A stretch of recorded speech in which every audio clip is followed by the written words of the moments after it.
Eastern Wisdom and Modern Life with Alan W. Watts. Produced by KQED San Francisco for the Educational Television and Radio Center.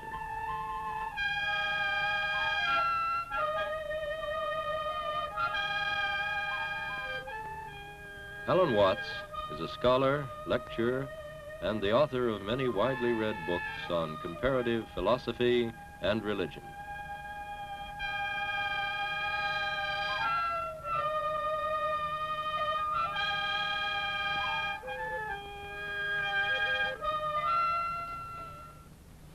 This is not the figure of a strange pagan god. It is the figure of a man, an awakened man, a Buddha. And I expect you may have wondered why almost all figures of Buddha or of many other Eastern sages that you see are seated like this. This figure of Buddha is in the posture of meditation, and the way in which he is seated and the whole cast of his features and of his expression symbolize a certain attitude to life, a certain way of looking things, which in Indian and Chinese philosophy is considered essential to sanity. Perhaps I can give you some idea of the meaning of this attitude by demonstrating it with a Chinese character, a word which represents this whole attitude to life. Most of you probably know that Chinese characters are originally picture writing. And in this particular character, this half of the character is said originally to have represented some water bird, perhaps a stork or a heron. And this other part of the character is, first of all, a sign meaning the human eye. And then you put legs on it, the activity of the eye, and that means seeing. And the whole character is pronounced guan. And it means a certain kind of observation, a certain way of looking at things which might be typified by the image of a heron standing at the edge of the water, as in this painting, which is by the great Japanese artist Kano Motonobu. There is the heron standing quietly and serenely, watching the water. And so, the whole meaning of this attitude to life is what is summed up in the entire Eastern idea of meditation typified in these Buddha figures. And I want to try today to explain to you something of the meaning of this attitude to life.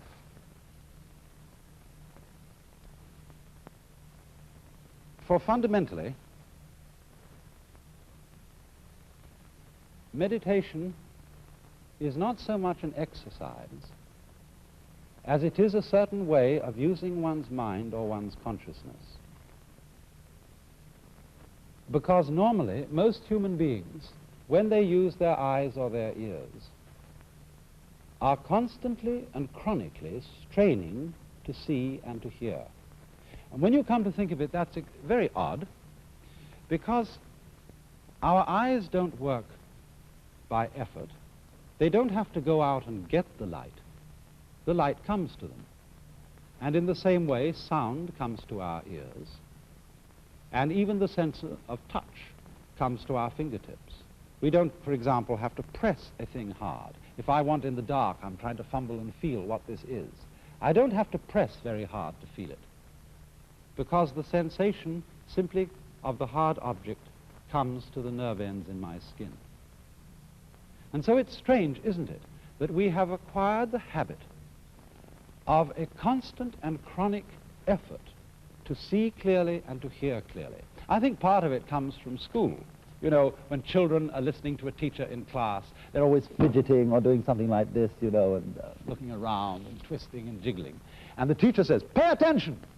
And the children immediately, to ingratiate the teacher, are able to sort of ham or act what paying attention is like. And paying attention, of course, is staring at the teacher in front.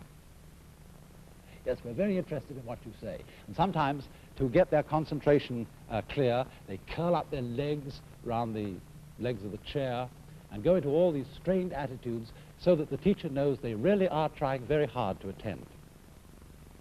And it is through such conditioning as that, through being taught that we must try to see and try to hear in order to have clear sight and clear hearing, that we learn constantly to strain our senses in their use. But as a matter of fact, this impedes the clarity of our senses, because if you will try staring hard at a book in front of you, or staring very hard at the TV screen you're looking at right now, you will find that it becomes fuzzy. Also, in the same way, if you're trying to listen, say, to a telephone conversation while the children are running all over the house and screaming, if you try to listen to the telephone, you'll get very angry and you'll have to stop to yell at the children to make them be quiet.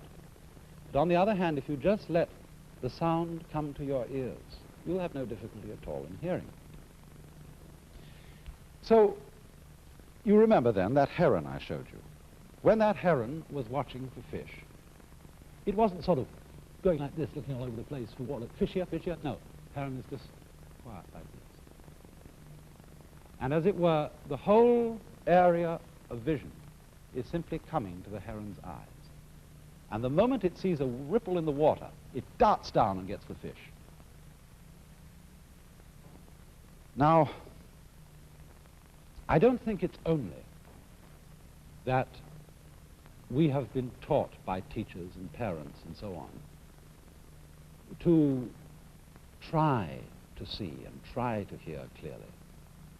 There are other factors in the problem. And one of them is that while we are seeing and hearing, we are trying to make sense of our world by thinking about it. And the act of thinking also introduces an element of strain into the use of our minds.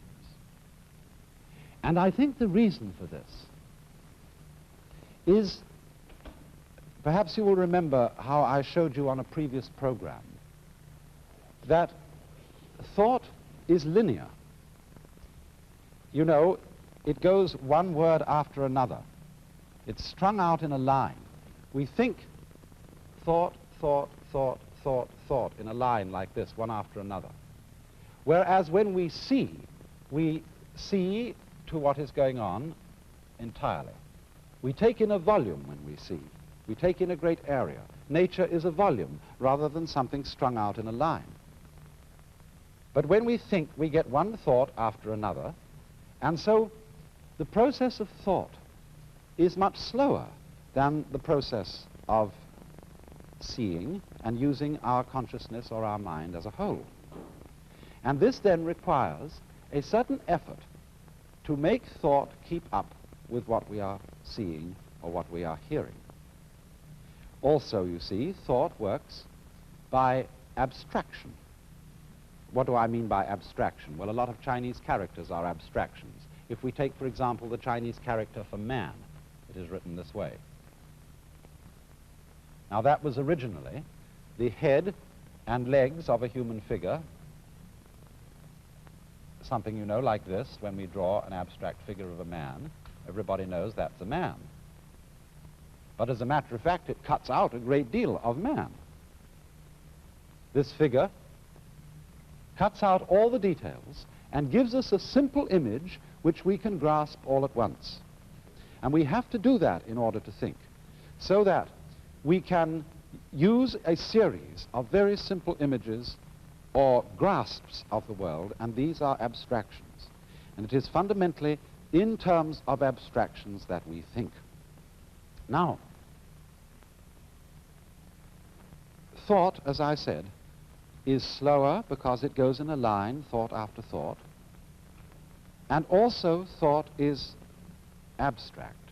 That is to say, it lacks the full living quality of real life, just as this figure here is just a sort of skeleton, ball on top of sticks, and therefore it lacks the vitality, the aliveness of a real man. Now, the more we tend to live in a world of thought, the more we tend to live in an abstract world that is removed from and has a gap between it and the real world of nature. And as a result of this, we tend to live in a world that is in some ways unsatisfying, lacking in vitality and life. And also, people tend to think all the time. This becomes, for every civilized community, every civilized person, a sort of habit, which is like constantly talking to yourself. Now, of course, when you meet me here on the TV screen, I'm always talking, or almost always. But I assure you, I'm not always talking. I'm often silent, because after all, we have to be silent some of the time, don't we, in order to hear what other people have to say, and therefore to have something to talk about. In just the same way, our minds have to be silent some of the time if we are really to have anything to think about except thoughts. You know, there is a popular proverb which says that talking to yourself is the first sign of madness. And there's some truth in this, because constant thinking, as distinct from simply experiencing through our senses, constant thinking about our experiences, coding our experiences into words, into signs, into the symbols of thought, is a buzz that goes on day in and day out inside our heads except when we're sleeping. And as a result of that, we begin to live in a world increasingly divorced from reality. And that is why in those Oriental cultures in India and China and Japan, it has always been considered important for everybody to spend some of his time, by no means all of his time, but some of it, not thinking, but simply in the attitude which was represented by that Chinese character which I drew at the beginning, pronounced guan, or quiet observation. Remember this point, it's important. This is not saying that thinking is a disturbance, is a thing that human beings shouldn't do. On the contrary, it's a highly important acquisition of man. But thinking is of no real value to us unless we also can practice non-thinking, unless we can have our minds silent and make immediate contact with the real world as distinct from the world of pure abstraction. And so this leads to a very common practice in Asia among Hindus, among Buddhists, among Taoists, called meditation. And I want to try and show you something about it. By sitting in the posture of meditation, which is commonly used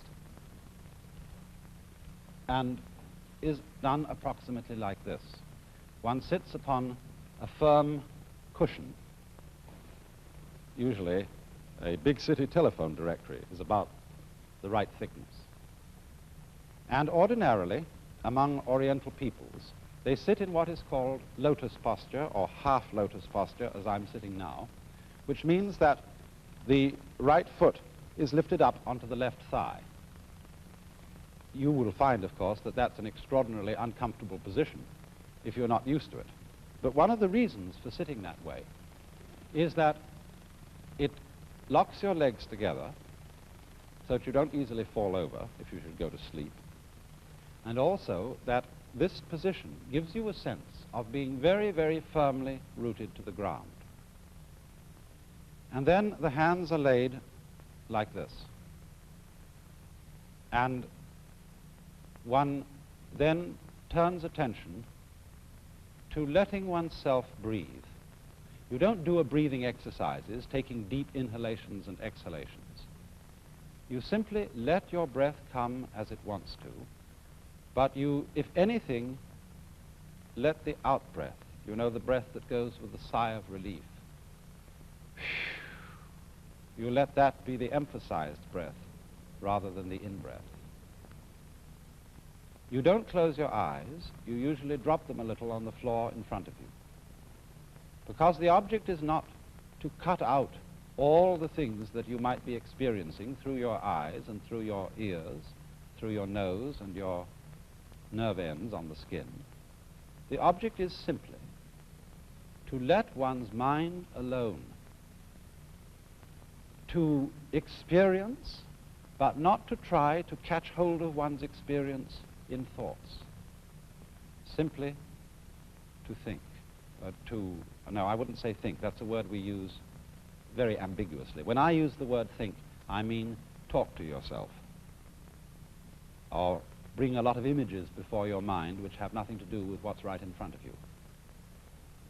So the function of this exercise, this posture, is to let the whole world come to you without interfering with it in any way, just sitting like that.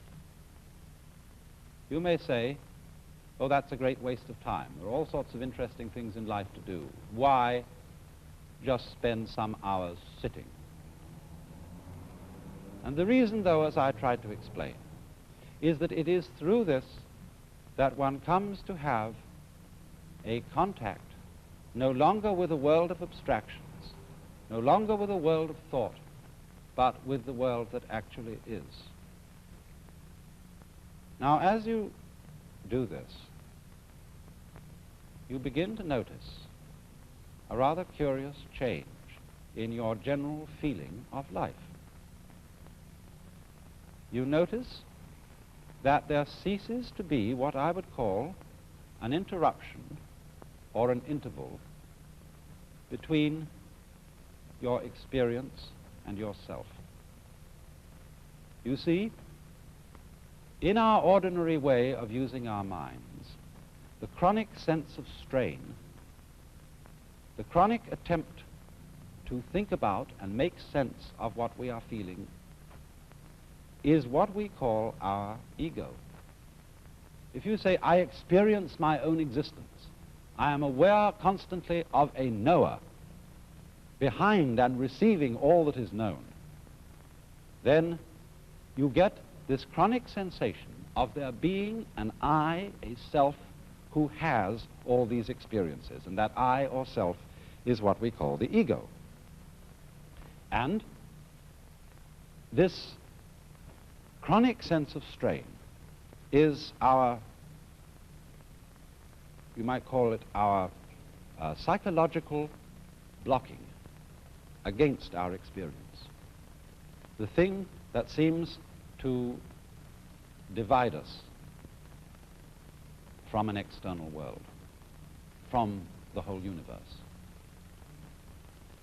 But when in this way the interval begins to diminish, we begin to experience our world as ourselves.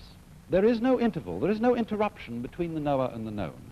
Just as when we are completely absorbed listening to music or dancing to music, we are not aware of our separation from it. We go right with it. And so in the same way, when the mind responds instantly to what the senses bring, it seems almost as if the mind and what it experiences were one and the same. Now, in a way, of course, this is actually true. We can understand this theoretically, but we don't ordinarily really feel it. For example, you know the old saying, if a tree falls in a forest with nobody listening to it, will there be any noise? Perhaps you know the limericks in which this problem is posed. There was a young man who said, God, I find it exceedingly odd that a tree, as a tree, simply ceases to be when there's no one around in the quad. And the answer was, young man, your astonishment's odd. I'm always around in the quad, so the tree, as a tree, never ceases to be since observed by yours faithfully, God. But this is a great philosophical puzzle for the Western world. Does what we know depend on there being a knower? Now, in a way, obviously, it does. Because when a tree falls in the forest, it certainly makes vibrations in the air. But those vibrations in the air do not become noise unless they vibrate an eardrum. So in the same way, the light from the sun does not become light unless it falls on an eye. an eyeball. And two, we could say the external world is full of hard things. But nothing is hard except in relation to the soft surface of the human skin.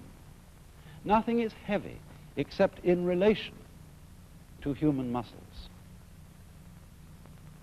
So if there is not a human organism, the world does not appear to us at all as having any of the characteristics which we attach to an external world. In other words, we could say, the sun is light, but only because of eyes. Rocks are hard, but only because of soft fingers. Falling rocks are noisy, but only because of sensitive human ears. We cannot form any idea at all of what the world would be like without an observing mind. Even such things as duration, the span of time, depend upon the human mind to appreciate them. Space depends on a human mind to observe the world from a particular position and so know that there are things which are distant from it. Without this mind, there could not be any world that we could think about or conceive or imagine in any way whatsoever. And so this shows in a very clear way that our mind and the external world go together.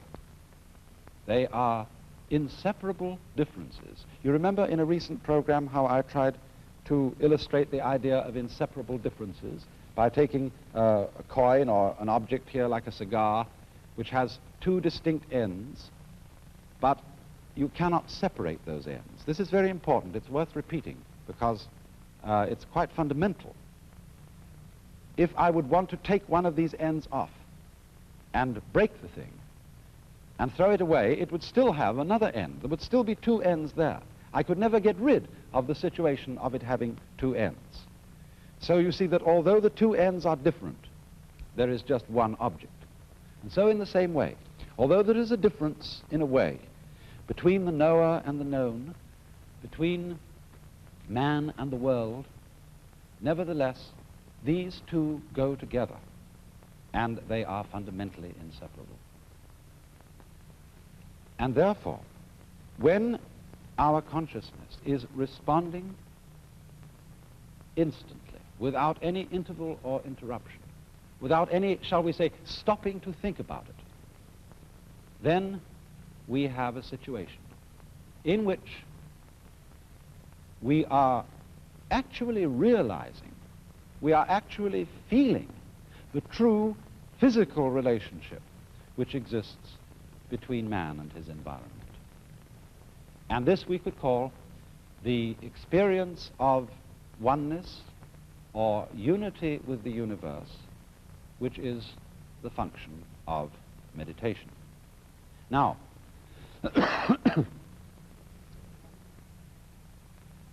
I think it's not difficult to see some very obvious values in this. Because, well, if we live entirely in a world of thought, all the things that we pursue in life tend in a way to become arid and unsatisfactory because we are living in an abstract world. In other words, nobody in his senses is going to eat a menu instead of dinner. Nobody in his senses is going to try and get a satisfactory diet off dollar bills. And yet, you see, dollar bills and menus stand in the same relation, on the one hand to wealth, on the other hand to dinner, the same relation in which thought stands to reality.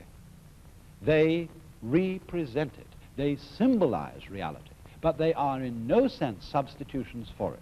Yes, you can do a great deal of things if you have a lot of dollar bills, but unless you exchange those dollar bills into real concrete worth, they are of no value to you.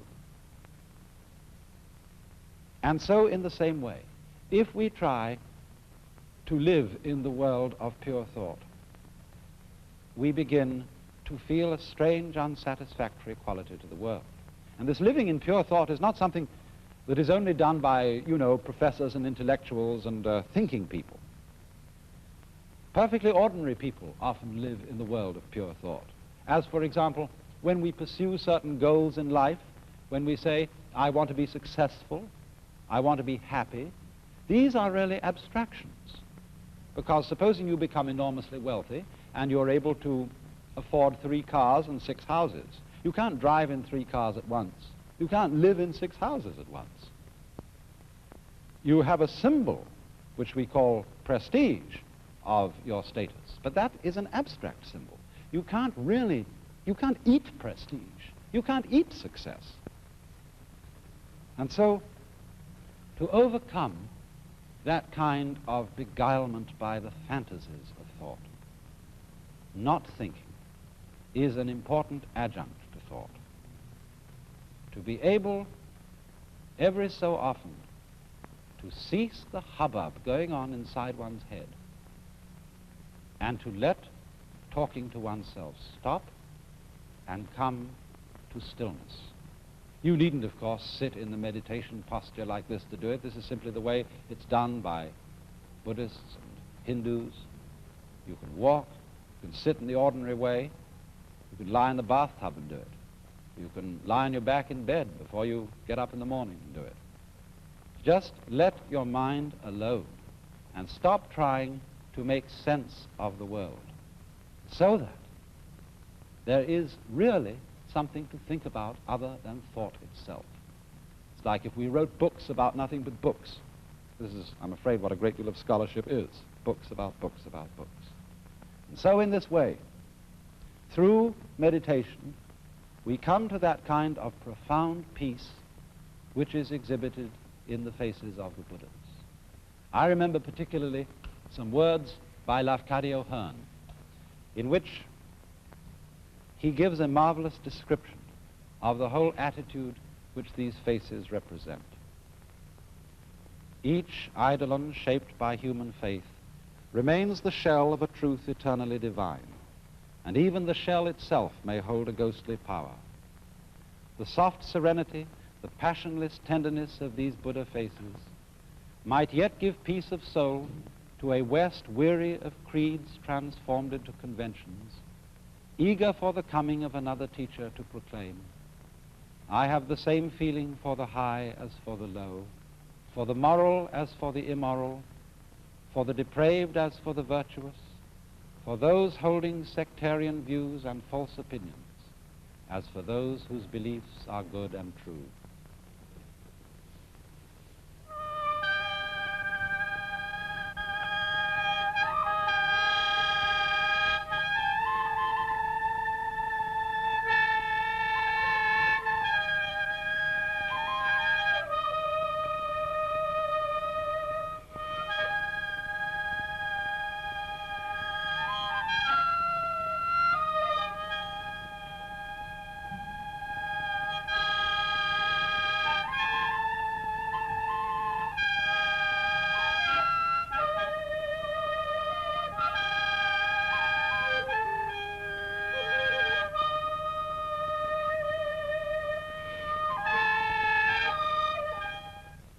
This is National Educational Television.